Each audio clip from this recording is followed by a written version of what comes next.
Hello, everyone. Welcome to the first ever Science and Stuff podcast. It's part of the ND Science Club. I'm your host, Joe Noack. With me, I have Ethan. If you'd like to introduce yourself. I'm Ethan. I'm a junior at Notre Dame, and this is my third year being part of the science club.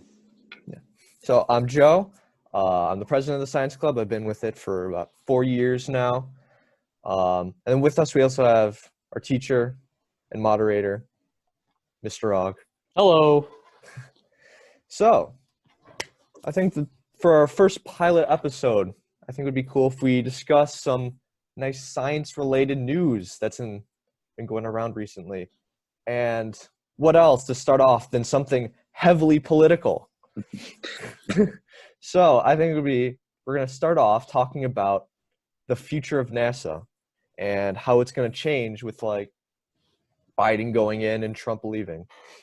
If you didn't know, the current head of NASA is stepping down, and as a result of Biden being the next president, he kind of talked about reasons, saying that the head should have like this good connection with the president. He feels that someone else who maybe is closer to Biden would have like a better agenda and probably be able to pass whatever they want to do. But I think what we can see here is that this new head is probably going to take NASA in a very different direction that we've seen with Trump. Ethan, want to say anything, or just based off that little? Yeah. In the article you shared with me earlier, it seemed that, I kind of thought about it too, like, with all the stuff Biden has to deal with, like, would it really move that far, like, forward or backwards, do you think? Good question. I do think that there's certain goals I think that NASA wants to do. I think Artemis it's in the works. It's being planned. Joe, real quick, can you just tell the listeners, if they're not familiar, what is Artemis? Oh yeah, so Artemis, if you're not familiar, it is the mission designed by NASA to get people back on the moon and eventually back to Mars. So it is a very monumentous program. We've seen NASA hasn't been too active before this as lately, ever since NASA, like Apollo and getting all those huge missions. But this is kind of like a mini golden age for NASA, I would say. We see a lot of development and a lot of like really big projects coming out of them. So Artemis is their return back to the moon, and I do think while that's going to be its focus, I think that a lot of administration might try to have like NASA move in like a different direction, possibly. It's talking a little bit like what Biden was kind of saying. He hasn't really talked much about NASA. If you've kept up with it, I don't know if you have, but he when asked, he was like, I think the only time he's said anything specific was on the SpaceX launch, getting the first manned U.S. launch in quite a long time, which is quite awesome. But besides that, he's actually been like very quiet about other science related or other space related material. Did Trump talk a lot about it though? Trump actually has. Yeah, he has talked a lot about it. Cool fact that I'd like to just bring up is that he has actually greatly increased the national budget. We see in around 2017 they had a budget of $19.65 billion. We see about $20.7 billion the next year, $20.14 billion, and then eventually $22.629 billion in 2020. So he actually had put like a lot of emphasis and effort into NASA. You see, he was very vocal about the programs, very interested too. I know the Space Force was also something he got into. Very So he was someone who I think did have a lot of passion and a lot of interest in this whole space exploration. And I think it's very interesting seeing a new president come on and try to have this like different focus with it. Yeah. I mean, it seemed like in when he was the vice president for Barack Obama too, he did help get a little bit more funding and start for sure. start other operations with the Space Force, or not Space Force, but NASA. Yeah. So now, I think Ethan, you posed an interesting question earlier, and you said there's a lot going on in the world right now. Yeah. Right? How would you sell the importance of space exploration to a future administration for keeping the NASA budget and the importance of the projects? Well, I mean, honestly, or maybe you wouldn't. Yeah, I mean, I don't think it's that important right now. Like, there's a lot of other things going on, but gaining more knowledge about space and Mars and the moon is definitely important. So I don't think they should lower the budget at all. Maybe increase a little bit like Trump did, but it shouldn't be like at the top of the priority list, though it is important. And I think once the administration can deal with everything else, then they should look to space, because that is the next big thing for the world. Yeah, I would like add on to that. You know, if we see like back to a while ago when we see like exploration with like European countries, how they're going into, you know, trying to develop new trade routes and stuff, that was usually largely based off, you know, they had a lot of wealth, they had a lot of opportunities to go to these new areas and try to figure out a lot of these different paths. But like they had the resources to be able to like do these explorations. I think a big question is, do we have the resources to try and do a lot of these space related missions? I think that's a fair question. I think one thing to keep in mind is yes, there's a lot going on. I think that space exploration gets undersold a little bit because of the number of things that can come from it. I did a simple search here, and this is coming to us from the Jet Propulsion Laboratory at California Institute of Technology. Things we wouldn't have without space travel. Right, so these are all technologies that were spin-offs of technology developed for space travel. Real quick, we've got camera phones, scratch-resistant lenses, CAT scans, LEDs, landmine removal, athletic shoes, foil blankets, water purification systems, dust busters, ear thermometers, home insulation, the jaws of life. Do we know what those are? Yeah, right. Yeah. Those are things in car crashes. Yep, right.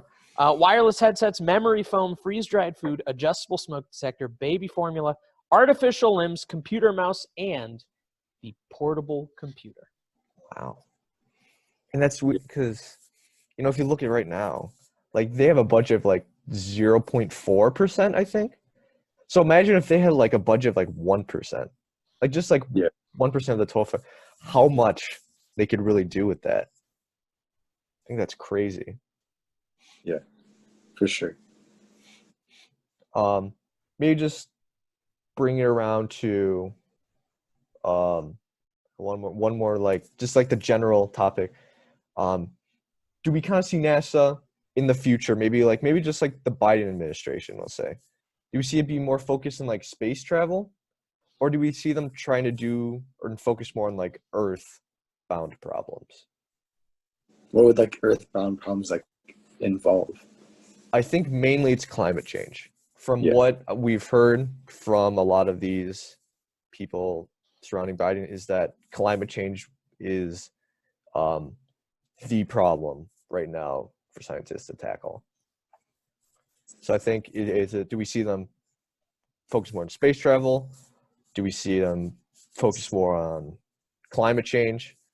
Is climate change something NASA should be in, or is someone else tackling climate change? Do we have a department for helping climate change, or is that just scientists in general? I can do a quick search, but I think if I can jump in real quick, normally the EPA, the Environmental Protection Agency, will issue guidelines and restrictions that are meant to assist with climate change. So while I think that there are a lot of different opportunities and different departments that could develop rules, the EPA is normally looked on as one of the first ones. At least that's the first one that comes to my mind. And maybe our listeners are now yelling at the podcast, but that's the one that jumps to my mind since they are about protecting the environment. Yeah. But I think it's a lot of like work on each person's part, because there's, at least from my mind, there's no like general climate change board, but it's a lot of companies and associations putting in their own hands trying to reduce climate change. Yeah. Maybe NASA could kind of work with the EPA to kind of figure out better ways. And I think that we're going to rejoin the Paris agreement. Mm-hmm. That'll help for sure. Yeah, I saw that too. They Biden at least proposed to join the Paris Agreement again. So that could be good for climate change for sure. Yeah. Is there any specific questions about this topic we want to? Not that I can think of, at least. Okay. Yeah, I say in general, just from what we see, we think that probably, at least for Biden, we don't know about that, but he's probably going to have space be a lower priority than we had seen in previous years. But hopefully, we'll at least see the Artemis program take by 2024, which is the proposed date. So we'll keep on looking into that and be sure to update. Yeah. Excellent. Then on to our last segment, which right now I think we're just going to tentatively call Joe versus the world. We're going to end on a little bit of science trivia here, right? So every week, Joe, our co-host, will go up against a challenger, and this week, Ethan, you're the challenger. Okay, right. I've got 3 questions. Okay. I think the way we'll do this one right now is rather than make it a race, we'll give you both an opportunity to answer it. If you open up the chat window, just type in your answer to me, and then I will report, and we can keep a running tally. And that way, if Joe is just way too fast, that gives everybody a chance here. Okay, so we'll go 3 questions, not a race. If you both get all of them right, counts. it's 3-3. As long as I get the idea. Okay. Here we go. Question number 1. The Nobel Prize in Physics was awarded last month to 3 astrophysicists, all of whom made major contributions to the research on what astronomical phenomena? I will repeat that. The Nobel Prize in Physics was awarded last month to 3 astrophysicists, all of whom made major contributions to the research on what astronomical phenomena? I've got 1 answer in. Yeah. I've got 2 answer in. And 2 answer. Oh boy, this is going to be an interesting podcast if I can't speak. Ethan has gone with black holes, and Joe has also gone with black holes. And the correct answer is black holes. Well done. Well done. Okay. It's 1. Okay, so you're both 1 for 1. I forgot the first one wrong. Hey, listen, it's good to get the first one right. Cool. Second question. Speaking of black holes, NASA recently saw a star be consumed by a black hole in a tidal disruption event. What food-related term is another name for this event? NASA recently saw a star be consumed by a black hole in a tidal disruption event. What food-related term is another name for this event? Are you looking for the actual food or the term? I'm looking for the term. Okay.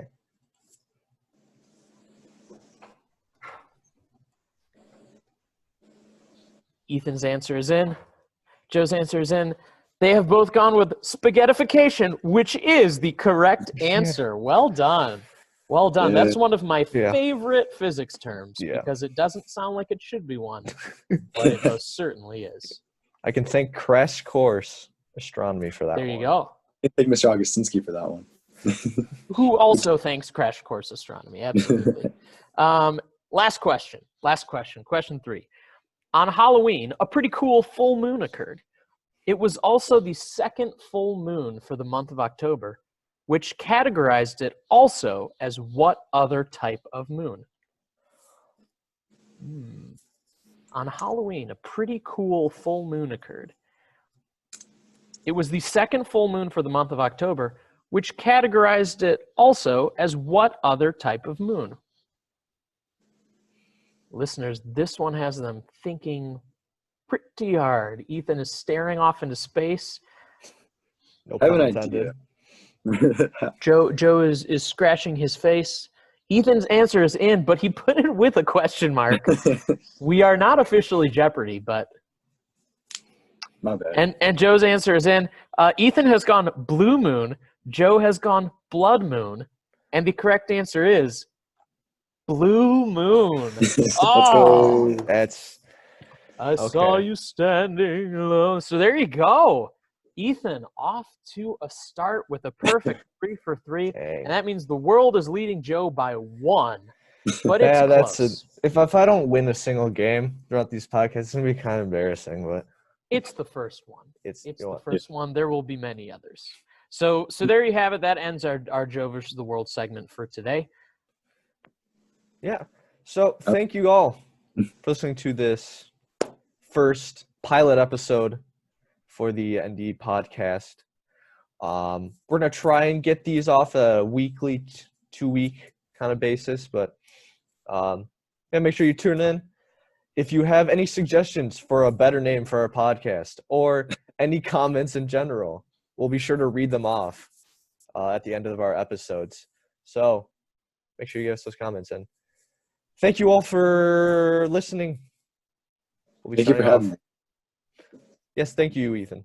We're also, last minute note, we're probably going to have different people on for different episodes. So make sure you tune in. Maybe your favorite ND senior or favorite ND junior might be in this podcast. So you never know. All right. Thank you and see ya.